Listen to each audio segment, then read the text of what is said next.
Don't be anxious, my friends. We are here. We are live. And oh my God, I'm so jacked up. I have a feeling it's probably going to be one of my favorite podcasts we've done so far, just because I love this guy, one of my homies. Can't wait to bring him up here. But real quick, guys, before we jump in, come on into the room. If you get any value from this whatsoever, please share this podcast. Share out the video. Drop any comments if you're watching this after the fact. Please drop comments. All those little pieces of engagement help to further the reach to other people who would get amazing value out of this. This is B2B Mentors. You can find us on all your favorite podcast apps. Man, this microphone's acting kind of wonky here. Find us on all your apps. Leave a review. Subscribe. Please leave a 5-star review so others can find the show too. And with that, my friends, I'm going to bring up the man, the myth, the legend, MM. Hey, MM, what's going on? Yo, what's up, man? I love the name of your show, B2B. I know it's business to business, but what if it was brain to brain? Brain to brain. And it could also be back to back, right? It kind of like flows you've together. Thought about this a lot. I have. I'm like, did I pigeonhole myself with that one? Or do I have something here that I can work with? Dude, well, I think you, as long as you're a person that is authentic, you'll be good no matter what the show is called, so. Yeah, that's true. And I mean, compliment like that coming from a guy like you, and you know better than anybody. I mean, okay, so let's start this way. Some people may have never seen you before, heard of you before. What is it? Brag about yourself. Like, I'm giving you permission to brag about yourself. You're a young dude. What led you to where you're at in your life today? Yeah, man, it's interesting. So my parents, they came to this country with $200. I was born here on the East Coast in Massachusetts and Boston. And I don't know. I just always grew up as like a nerd. I was in a Pokemon. I was in a baseball cars very early on. And for me, when I look back on my life as like an event that really impacted me was I remember moving from the inner city to a very small town in the rural part of my state. And I remember moving into this small town with like 5,000 people in it. And that was really the time where my entire life changed, because that was the first time in my life that I encountered like, racial profiling. That was the first time in my life where I started to just encounter being in a very toxic environment. And basically what happened was, for me, looking back, that was like the onset of my social anxiety, where like all of a sudden it felt like someone just like took my brain, took it out of my body, and then just like locked it up. And I remember ever since that moment, I could just never be myself. I could never talk to people. I could never just express myself without this inner feeling within like my nervous system of like, you're going to die.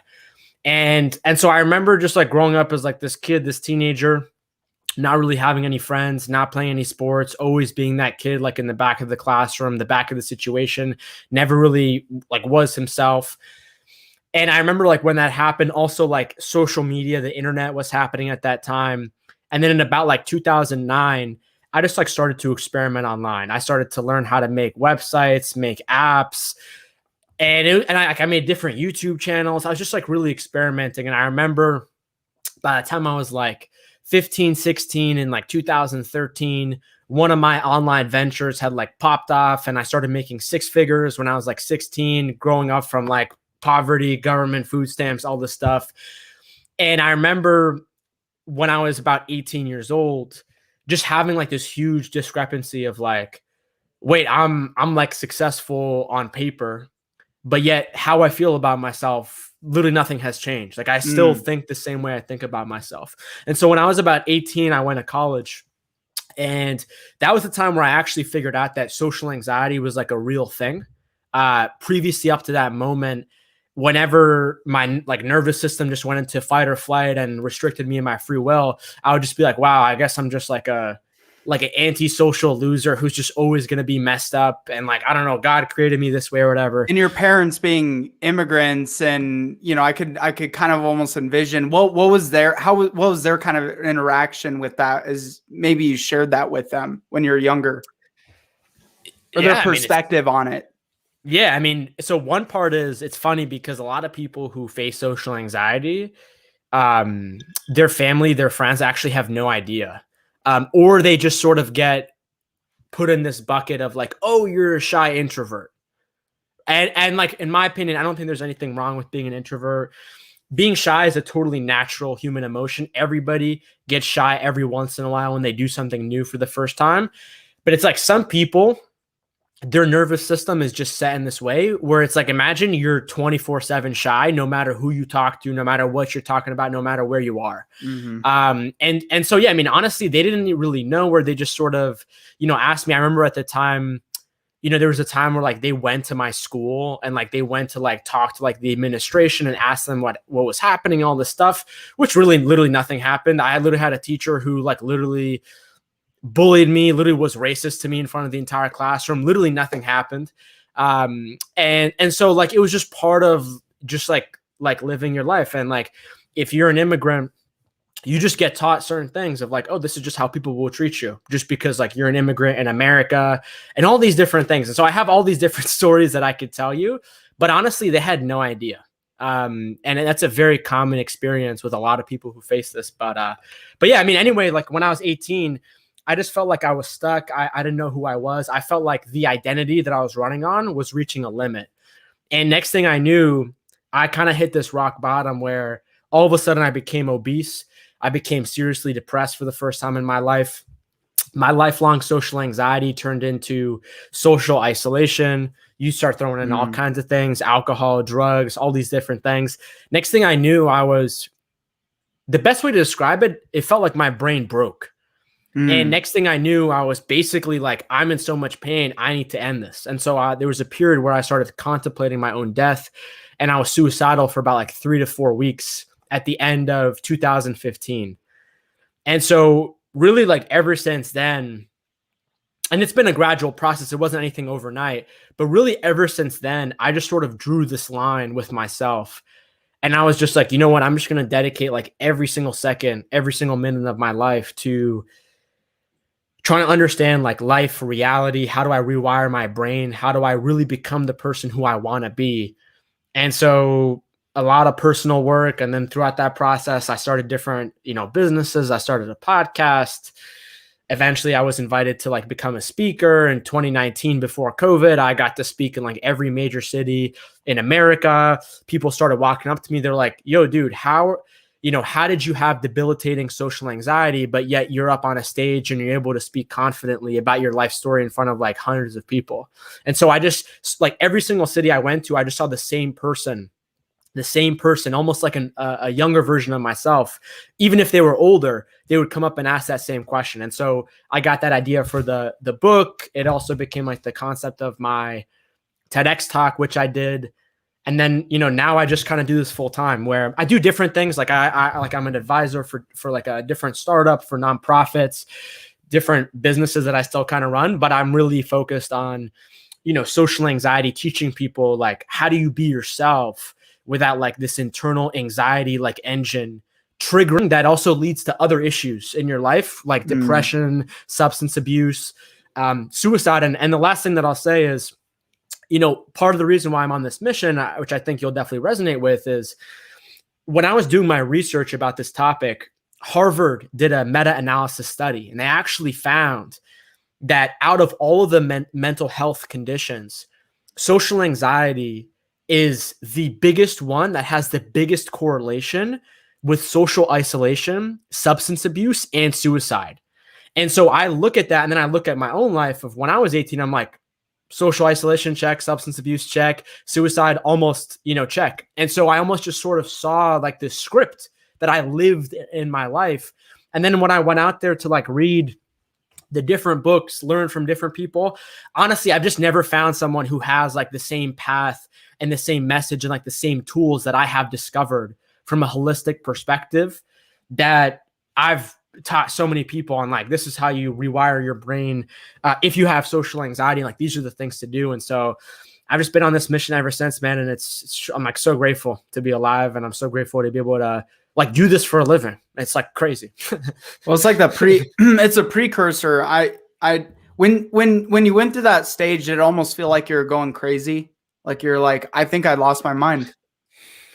I don't even, yeah, man, it really is crazy to like think back. And it's honestly kind of hard to like think back because like my mind has changed so much that it's just hard to even like get back in that perspective. Mm-hmm. But dude, I was a totally different person, like literally completely different person. I mean, deep down, like that little kid, Mark, he's, stayed the same, like always that person, but I completely changed like who I was. And like, they often say that, if you have like a past like mine, they often say that like it's almost impossible. I think it's like according to the statistics, it's like 90%. You're just going to do the same thing that you've always done throughout your entire life. But there's like a certain percentage of people who at the right time in their life, they're able to have like personality changes instead of post-traumatic stress disorder, post-traumatic growth.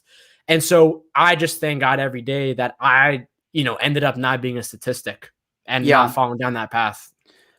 And all of us too, because you're spreading such a powerful message with the world and helping many, many others along the way. And I mean, your story resonates with me very well too. I mean, we've talked about this stuff before.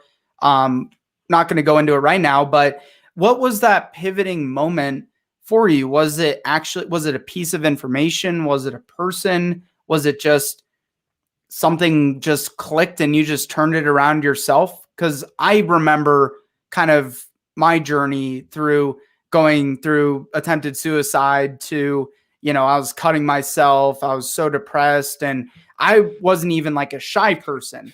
So, but the same mindset and principles were kind of there that led down that dark path. But anyways, what was that pivot for you? Yeah. So what I would say is like, one moment sticks up, but I would say there were many, many moments, and like they were all connected. But, one moment that sticks out was, so at the time I was living in this area in Boston that was on the border of this other city that, let's just say, wasn't so great. And I remember and I was in college at the time. I remember like every other day we would get texts from like our campus security and they would say like, yo, don't go down this street. There's been like a shooting. There's been a mugging. And so for me, I was like, let me go take a walk in that area every single night. And so that's what I started doing. And a few different things happened. One was I started listening to podcasts for the first time. I think it was mostly just like Joe Rogan way back in the day on YouTube. But I also remember like randomly stumbling on the very first podcast episode. I think it was the first podcast episode that I listened to from Tim Ferriss. And he talked about the time where he was in college and he was also suicidal. And I remember just like having like this, what's the word for it? I remember having like this cognitive dissonance of like, wait, this guy who's like recording this podcast about his past is very successful today. And yet when he was in college, he was literally in the same exact position that I was. And like at the time I thought I was like a loser. I was destined to be at the bottom of society, an outcast, all this stuff. And so that was one, I definitely think that helped me. Then the other part too was I remember on one of those nights where I wasn't on my phone, I wasn't listening to podcasts, I wasn't listening to anything. And I was just sort of walking, just like looking down how I would normally walk throughout my entire life, just going like that. And I remember on one of those walks, like looking down and then all of a sudden, almost like experiencing like this eerie sense of silence. And it was like this sense of silence that you could like hear the silence. Like there was nobody, no little noises. And it almost felt weird. Like it almost felt like someone hit the mute button. And I remember when that happened, I remember looking up. And I remember when I looked up, I remember having like this like micro, like this hyper micro moment of like hearing like a very faint, almost like a whisper. But it wasn't necessarily like an audible voice. It's not like I was hearing voices. But what it was is it just made me sort of think like, wait, what was that? Like, what was like this little thing inside of me that sparked up? And when that happened, it like one part of it confused me, but then the other part of it was like, it almost like made me snap out of my trance a little bit, because what I realized looking back was I had no idea what I was doing. I literally had no idea. And like, there's this quote that says, you can't see yourself in the picture when you're in the frame. Mm-hmm. And so for me, I had no idea what was going on. And so when I was going for these walks, basically trying to hope for someone to walk up and kill me, I experienced this moment of eerie silence that made me look up. And when that happened, it just made me question and be like, wait, what am I doing? And then on the other note, in terms of like that whisper, that voice, I was like, whoa. Like, what was that? And that made me just be a little bit more sort of introspective and curious. And looking back at it, it essentially made me realize that we have multiple voices and thoughts in our head. I'm not talking about like literal voices, like you just hearing voices. I'm talking about sort of the thoughts that you're thinking, but then there's also the vast majority of those thoughts, they're unconscious. You don't know that you're thinking them. And a lot of them are occurring at like a psychological level that unless you've been trained at that level of awareness, you just have no idea.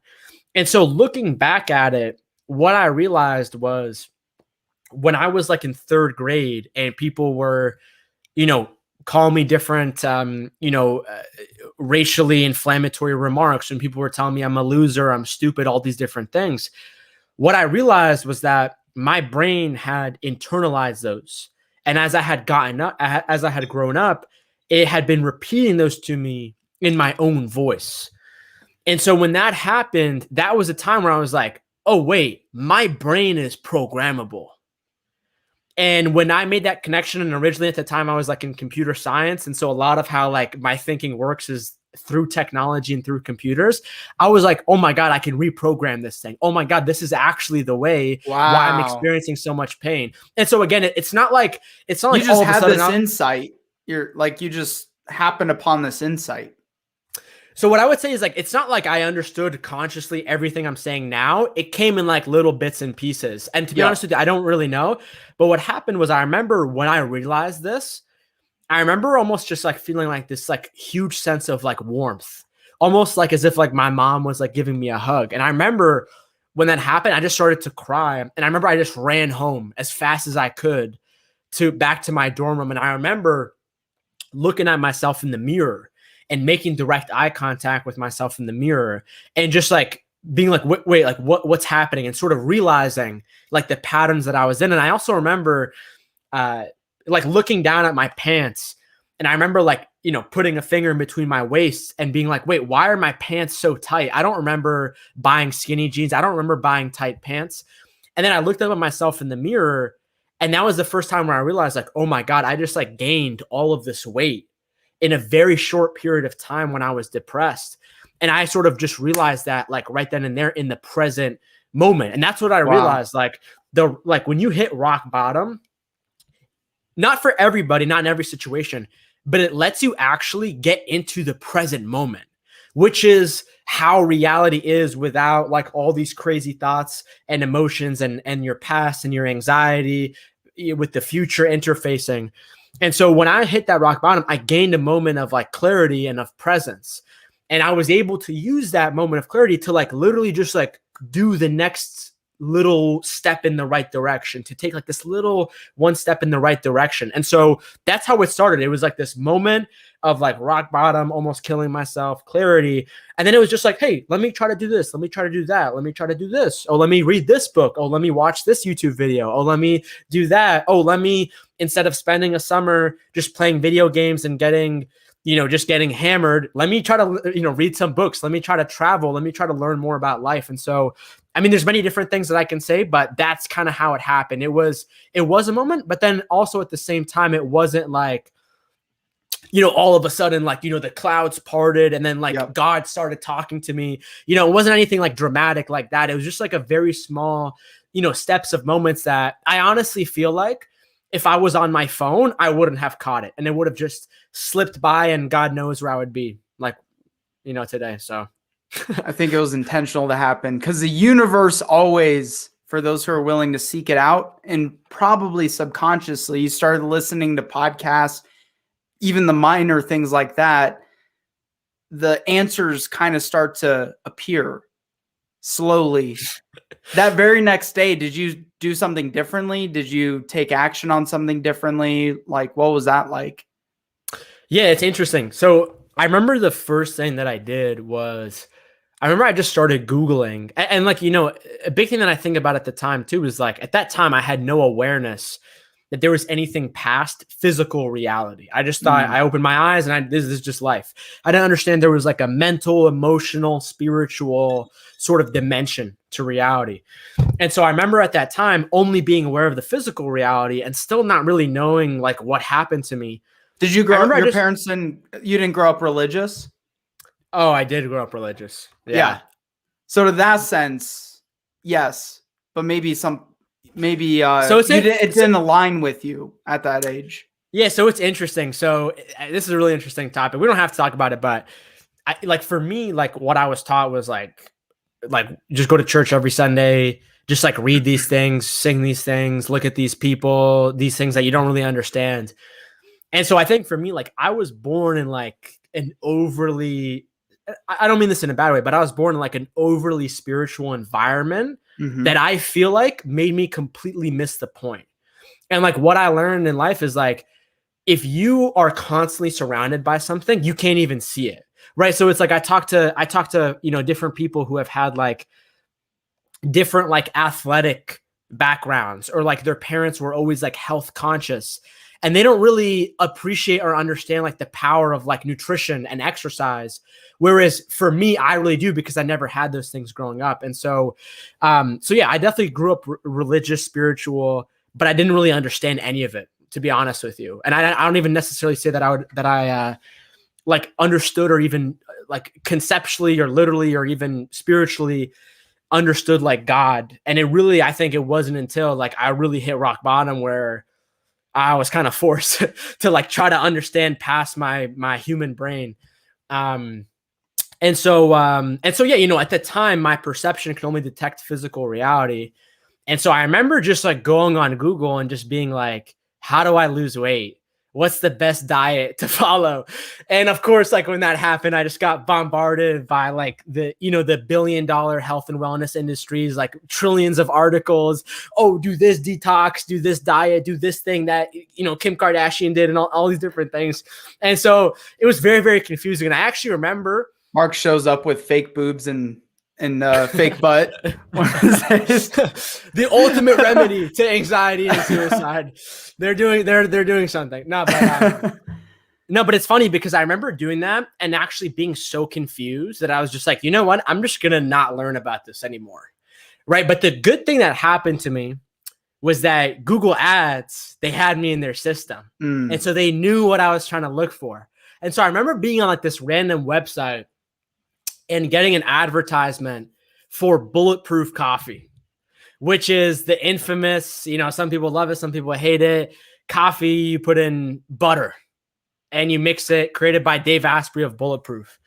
And so I like bought that because I was literally like, yo, this is so stupid and so easy and simple. How can I not do this? And there's no way this is going to work.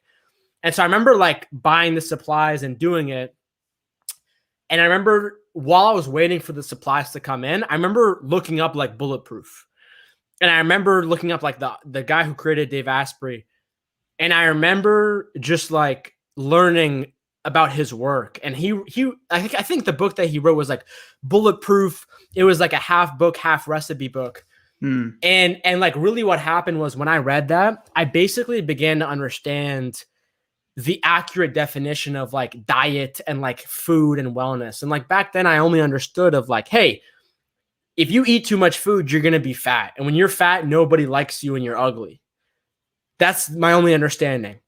When I read his book, I basically began to understand like, oh, there's like a real, like a biochemical factory engine recipe that basically food for the most part is literally used to remake your brain cells and is literally used to like target your hormones and really just like create the rest of how your experience goes. And like we oftentimes as human, like we don't really think about this, but oftentimes like what we've got going on in here and our body and our mind, that's a biological experience. It's not just a biological experience, but you have like trillions of cells, things going on in your brain that are doing things that are probably smarter than you, that are probably have been, this sort of thinking has been there longer than you.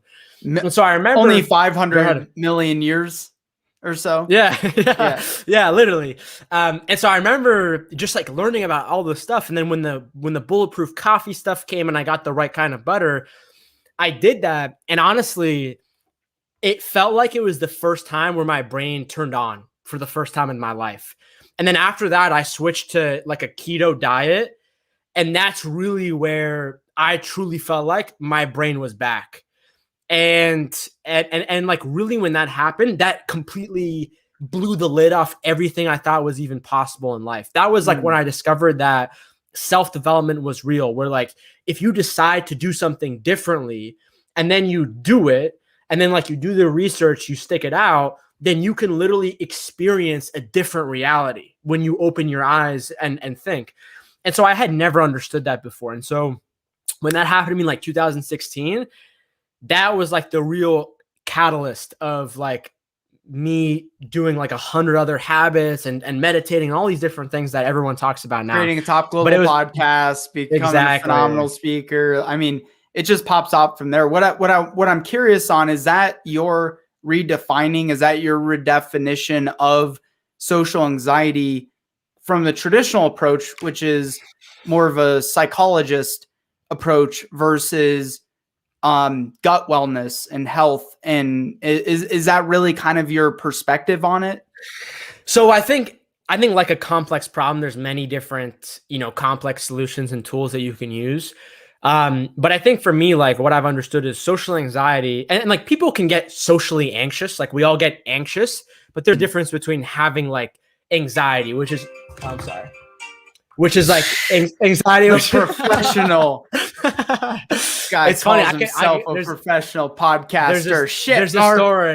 There's a story behind this alarm that goes off every day at 4:44. But anyway, like for me, like what really happened was like for me, like I define like so. Let's rewind. So everyone can get socially anxious, just like the same way everyone can get anxious. But if for some people, if their brain has been operating the same way in 10 years in the same loops, that's like social anxiety. That's like more where it becomes more of like a, I don't want to say a disorder because I'm not a doctor. I can't diagnose people or anything like that. But that's where it becomes more of like a long-term problem.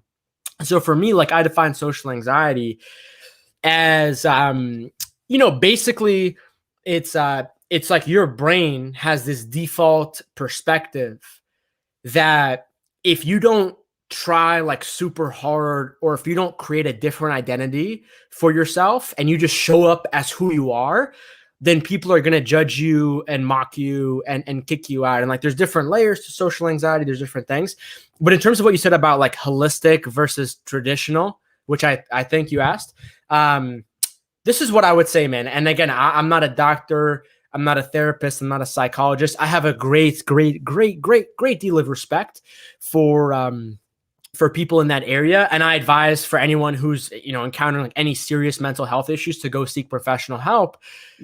But what I would say is this, man. I remember being at like a very low point a little bit after I was suicidal. And I remember going to like my campus doctor.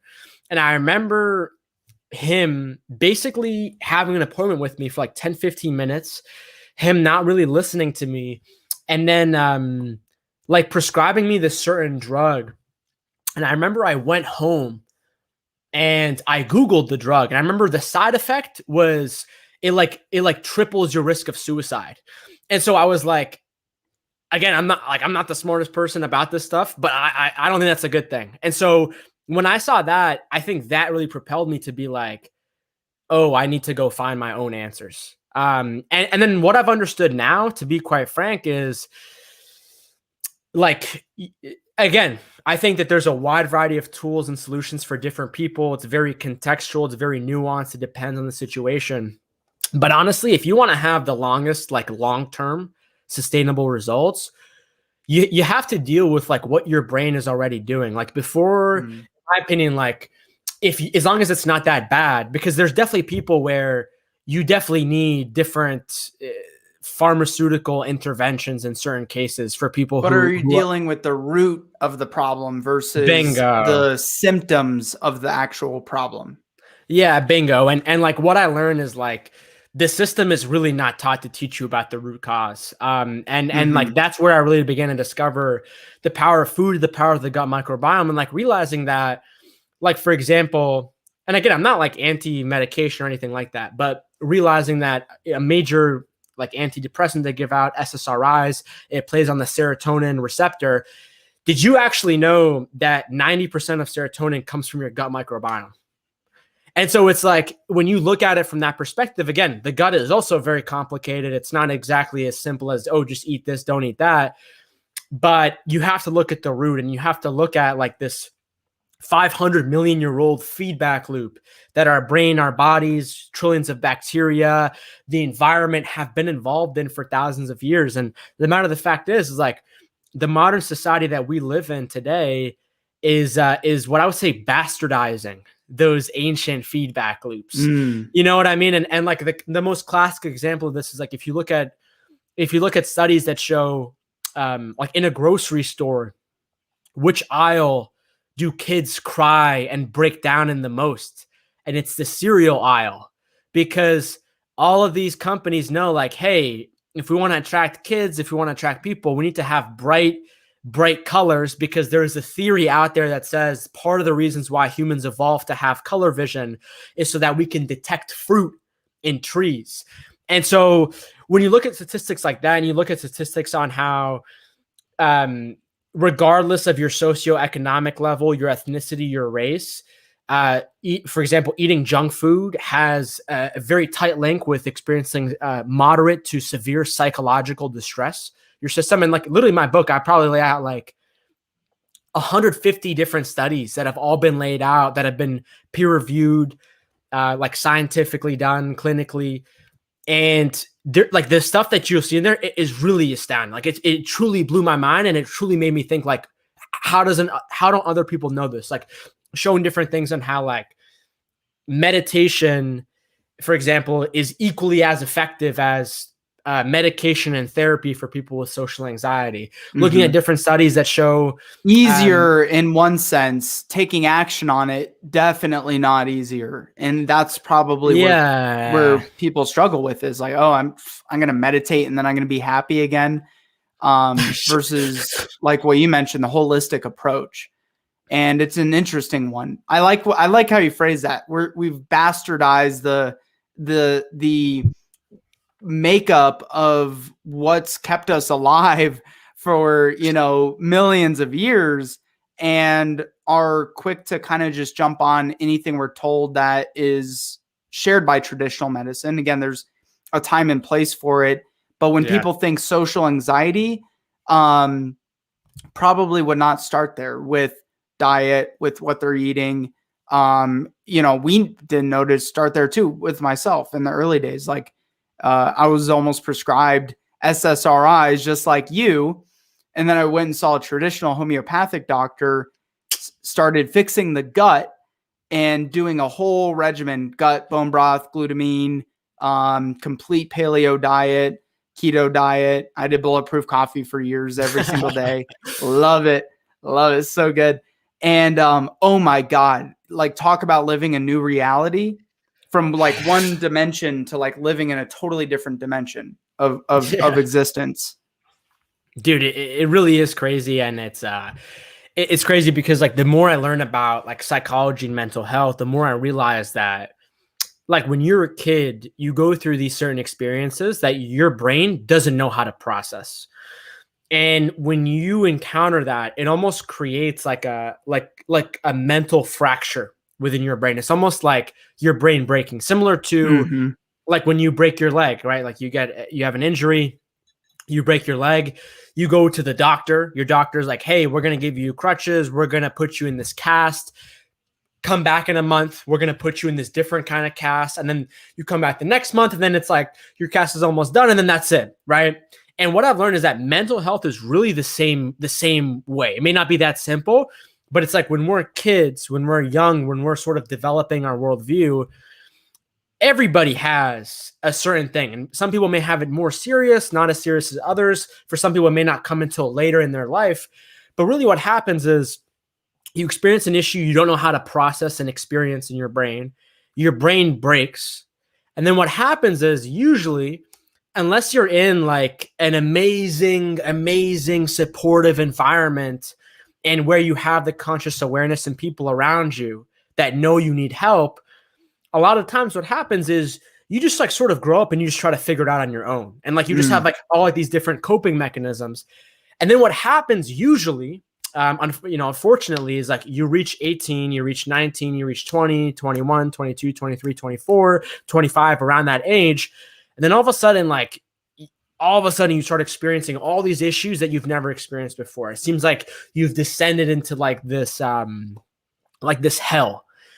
And a lot of the times it's like you never fix your brain. Your brain is still hurting. Nobody taught us like, hey, when you're 12, you're supposed to eat healthy and do these things and do that thing and grow your brain properly. And so a lot of us have like these dysfunctional brains as a result of poor coping mechanisms, mental health basically not being a thing until like basically like my generation, like right now in 2020 and 2019 even. Yeah, big time. And so all these things come in. And so I think we need to go ahead. No, I was just going to say, and then factor in social media, the bombardment of constant stuff flying by you and at you 24/7, 365, a whole nother dynamic of it, which exacerbates. Damn it. One of those words, exacerbates, significantly. So I was just agreeing with you there. Yeah. You got social media, you got, jobs and things that we've never done before as human beings, different chemicals, toxins in our food and our environment. Like there's thousands of things that, again, like a lot of people say like, oh, people have it so easy these days. And we do, to our respect. Like there's no, at least in America, there's no war. There's no, there's none of these like ancient things. But to a certain degree, it's like, now our first world problems are actually very serious problems. Like I never really understood that term of like, oh, you just have first world problems. It's like, bro, all the problems that we have today are first world problems. Like if someone's suicidal, which is exponentially higher in a developed country, this doesn't make it any less real. And so I think a lot of times like we're living in this society. And then I also think there's like a lack of leadership. Like there's never been more voices. There's never been more helpful information. But also it's never been confusing. You know what I mean? And so all these different things, kids, what I would say is like I think we've experienced the fall of leadership. And what I mean is that people are becoming more transparent with like how we view these typical like idols in society of like the president, the movie stars. People are like, oh, but the president is this, or this movie star is actually on drugs, or this. And so we've experienced like a fall of role models and a fall of leadership. That I think is one of the most dangerous things that like I see in kids and teenagers every day. That's huge. Because the veil is uncovered. You have to actively work harder to find mentors, to find leadership that is legit. Yeah. The veil is uncovered. And then now it's like, hey, you can Google anything you want to. You could do whatever you want to. Nobody cares. Everybody cares. It's really confusing, man. But what my hope is that people who realize this start talking more about it. People who have businesses, who are CEOs, can start bringing this from a top-down approach, because that's really the thing how I think this is going to happen. And then parents, if you're lucky enough to have a kid one day, like to learn these different things as parents and to teach your kids that, because that's how I really think we have like that long-term change. I think we're slowly making moves in the right direction, seeing leaders who you wouldn't have otherwise talking about health regimen, giving their employees unlimited days off. having more resources for mental health, for nutrition support. Back to some of the original framework of this, would you consider social anxiety, depression, and suicidal ideation, like are they all pretty much one in the same bucket in your opinion, or social anxiety truly is like the precursor to anxiety, to depression, to suicidal ideation, or do you segment them? I mean, I think those are all in the same in terms of like mental health, but there's different stories and there's different paths that people have that may not, like social anxiety may not be their main thing, but anxiety in general may be their main thing, or depression may be their main thing. And so I think it just depends on the context. But what I will say is that they're all connected, right? And so oftentimes when someone is experiencing like the lowest point of their life, or, generally speaking, like they say that the biggest onset of social anxiety happens around 9, 10, 11, 12, usually at the start of bullying, racism, moving schools, your parents getting divorced. And so I think like there's sort of like these major primal like issues that then can trigger for certain people. And so like for someone like me who grew up in a community where nobody physically looked like me, I happen to have social anxiety because that anxiety was created within a very toxic social setting. But for other people, It's different things. And then I think these are all connected. Like it's usually never one or the other. It's usually all of them. It's almost like a tree, right? And so it's like you see the roots, you don't see the roots of the tree, but you see the branches. And for all you know, this branch may go that way, this may go that way. That's why, like for me, like what I've learned is like I'm always going to live my life in a preventative fashion, right? And so people ask me all the time, they're like, Mark, do you still eat healthy all the time? Do you still meditate every day? And of course, like I'm still human. I still mess up. I have different issues. But like I do these things personally in my life every single day because I have no idea what's going to happen in the future. And honestly, I can tell you, like, if 2020 happened and quarantine and all this crap, if that happened and I didn't, if I didn't start my journey, dude, oh my God, I don't even know. I don't even know, man. And so it's just pushing that message forward and trying to teach people like, hey, this is a way of life. And it's going to be difficult at the beginning. It's still always going to be challenging. But if you can get on this, life's like, there's always going to be problems. There's always going to be pains. But life's pains and problems are actually going to be a little bit less painful for you if you can voluntarily get on this track and be proactive about it. So like a lot of people listening to like, oh, mental health doesn't apply to me. Oh, I didn't want to kill myself when I was 18. That's great. I truly wish that never happens to you. But like, okay, what happens when you're 55 and your brain stops functioning? You start getting dementia, and then all of a sudden these depressive. And so like, this is very much like the human story. And so whether you have been affected by it, whether a family or friend member has been affected by it, or you probably will be affected by it in the future, unfortunately. And so for me, it's just sort of getting this message out there and for people to treat the brain and the mind and mental health the same way that we have physical health. It's like the same way that have PE in school. It's like if you have a physical body, you have physical health. If you have a brain, if you have a mind, you have mental health, you have brain health. And so the earlier we can address these things, the better.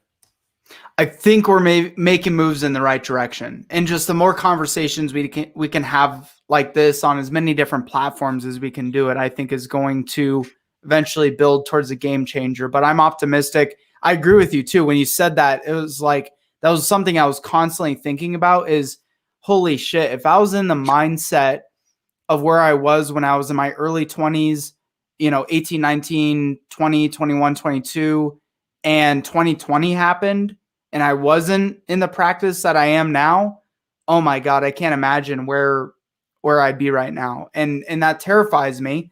So I hope if you're receiving this message and you're in that category, the hardest thing is it's like you're in quicksand. When you're in that, like you're literally in quicksand, like mind fog, bog, and nothing, you can't see anything outside of it. You can't see outside the window, even the little tiny incremental baby steps.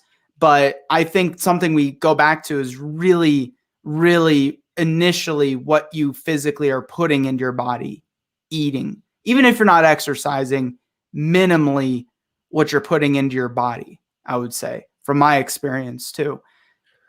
Yeah. And I think too, like, I think before, like there's simple things that you can do and there's very complex things that you can do.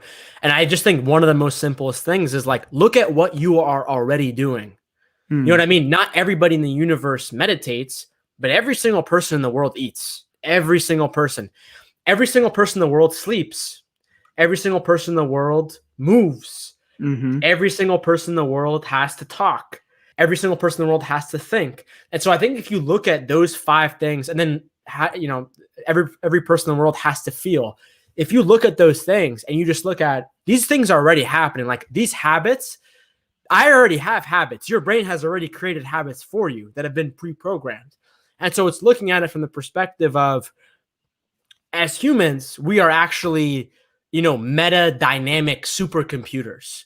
The same way that we were programmed, we can actually reprogram ourselves. But like you said, it's extremely difficult. It really is. And honestly, every day I'm literally like, yo, literally, thank God I didn't become a statistic. Like, thank God, like literally, like I remember it like it was just yesterday, me being in my room and being like, Mark, you could, for example, like put on your shoes, go for a walk, go to Target, which is like a story that we could get into later that happened in 2016 that totally changed our life. Or like screw it, bro, just go back in your like in your bed and do whatever. And like I literally imagine like it was so close. I was this close to making that decision.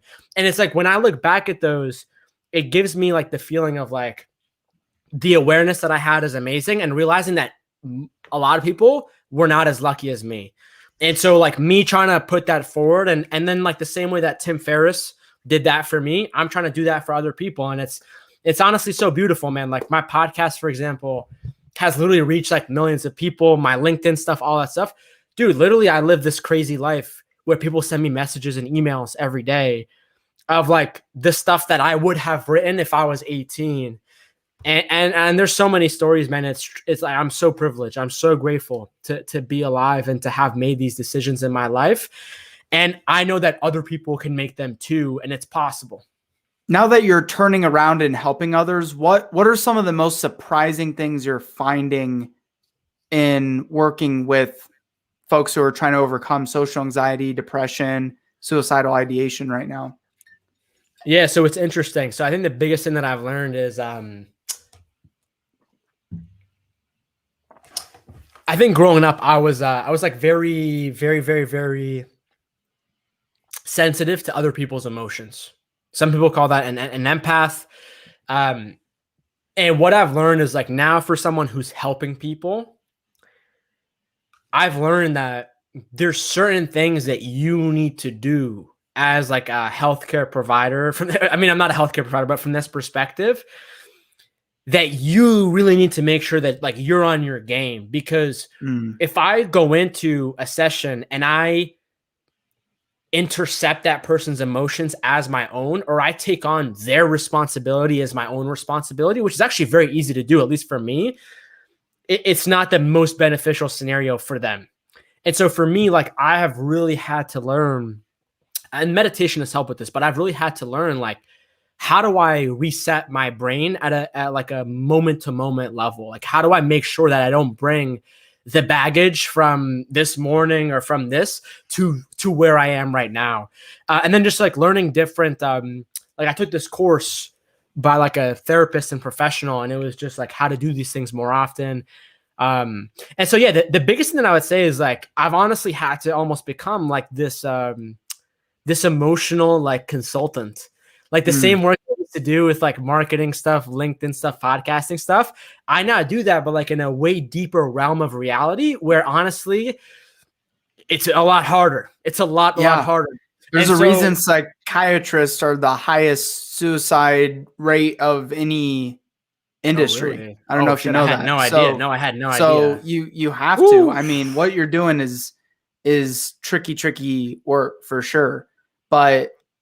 But it's an alternative route for people to have someone who's a peer and a friend to have those conversations versus the pressure of going to a doctor, someone to initially kind of vet some of those thoughts out with. Yeah. I mean, well, not everyone, has the ability to have somebody like me. And so, and honestly too, what I would say too is like, I think the biggest thing that I've learned, and I learned this through doing my podcast, is never ask somebody for advice who hasn't been there. And so I say that because like, so a lot of, like one thing I do is like, I'm a social anxiety, shy introvert coach, and I help people with that. And literally more often than not, almost all my clients, and again, I literally have the utmost respect for people in this space. I'm not trying to disrespect it in any way, but a lot of my clients have seen different therapists, psychiatrists, and they've told me like, Mark, literally what they tell me or what they tell me to do just doesn't work. And then after, not every time, but after a month of working with me, they're like, holy crap. And a lot of times it's like, I wouldn't necessarily, help people who have experienced an eating disorder. I wouldn't help people who, are on hardcore drugs or addicted, because I've never experienced that. And so for me, it's like, you have to go towards the people who have actually done it. And again, it's great to learn. It's great to research. If you don't have that literal experience of like, when a client talks about, dude, I know exactly like what you're talking about. And like, this thing is happening in your brain with this thing. It's just very, very, very, very, very hard. And like, I've even heard people like, for example, Jordan Peterson, who's like a clinical psychologist. I don't necessarily agree with everything he says, but I've heard him say like, there's a lot of different people in the space where they will like tell people the solutions that they think that will work for them. And again, there's certain things that you can definitely help, but it's like, you have to walk somebody through a path in their mind for them to find the answers on their own. Because if you give somebody an answer, they're not going to value it. They're not even going to truly find it meaningful. And so, yeah, man, I've been like in this, like literally every single day after like all my meetings at like 5 or 6 o'clock and I eat dinner, I literally spend the rest of the time just like learning about this stuff. And so, yeah, man, it's awesome. And it's very meaningful. It's very passionate. And like, that to me, what it's about, like, I personally, for me, what I've learned is I would rather make, I don't know, like, a comfortable income, do something very meaningful and passionate that like fires me up, versus like what I used to do, which was make a lot of money, but then be like, this is so easy. This is so stupid, meaningless. And so it's definitely very challenging, but it's definitely worth it. Yeah. Yeah. Well, thank you for pivoting your whole life around for this, but it is important work, and it's extremely valuable that you're taking action on this, and you are being a beacon for others in this space where most don't know who to turn to or where to turn to or how to turn to. So bro, we're gonna have to just do another podcast here soon, because this is just gonna keep going, and we'll have to do one too, because I really want to break down your podcast growth strategies as well. I know a lot of listeners for this would be super interested in that. So guys, stay tuned and go give Mark a follow. But before we do wind down, anything actionable, strategic that you want to share before we wrap up? Yeah, what I would say is, like, as someone who's hosted a podcast for so many years and has done like, I don't know, like I think overall like 600 episodes, I've learned that like you listening to a podcast is just like literally the beginning of your awareness. And awareness is not inherently change, but it does give you the ability to think different, and then therefore you can decide different. And so one of the things for me that I always do is, like, whenever I listen to a podcast or I finish like a chapter in an audiobook or like a long YouTube video, I always like get up and I just try to do something about it, And so, and I'm a big fan of like simplicity. That next step is always the best step. And so I would just say, like, whatever resonated with you, whether that was eating healthy or just deciding to learn more about the gut microbiome or like what suicide is or what social anxiety really is, that's what I would say is the best thing. And then the second actionable step that I would say is, so I have this email newsletter where I only send out educational, informational articles. I never only send out like announcements or pitches or anything like that. It's all on mental health, social anxiety, the introvert, being an introvert, the journey.